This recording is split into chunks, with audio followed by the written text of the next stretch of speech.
కంప్రైసెస్ of the beach road portion sir. మొత్తం 10,000 మంది ఈ రోడ్ మీద చేస్తారు సార్. ఈ బీచ్ పోర్షన్ ఉంటుంది సార్. బీచ్ పోర్షన్ లో కూడా మనము దాదాపు 8,000 మందిని అక్కడ అకామిడేట్ చేయడం జరుగుతుంది సార్. ఇక్కడ కూడా ఈ last 3 compartments sir, C8, 9, 10 sir, ఈ లాస్ట్ 3 కంపార్ట్మెంట్స్ ఈ పక్కన ఉన్న పాండురంగాపురం ఏరియా వాళ్ళు ప్రజల కోసం కేటాయించడం జరిగింది.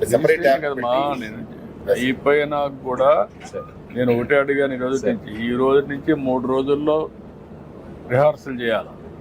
ఈ 4 రోజులు 19 కానీ 20 కానీ డెమాన్స్ట్రేషన్ మాక్ యోగా ఉంటుంది. ఆ రోజు వాళ్ళే వస్తారు, చేసి మళ్ళా వెళ్తారు. 6:30కి స్టార్ట్ అవుతుంది, 8కి క్లోజ్ చేస్తారు. ఇంట్లో మీకు ఇవన్నీ వస్తాయి. అలాంటి emergency contingency plan scheme B.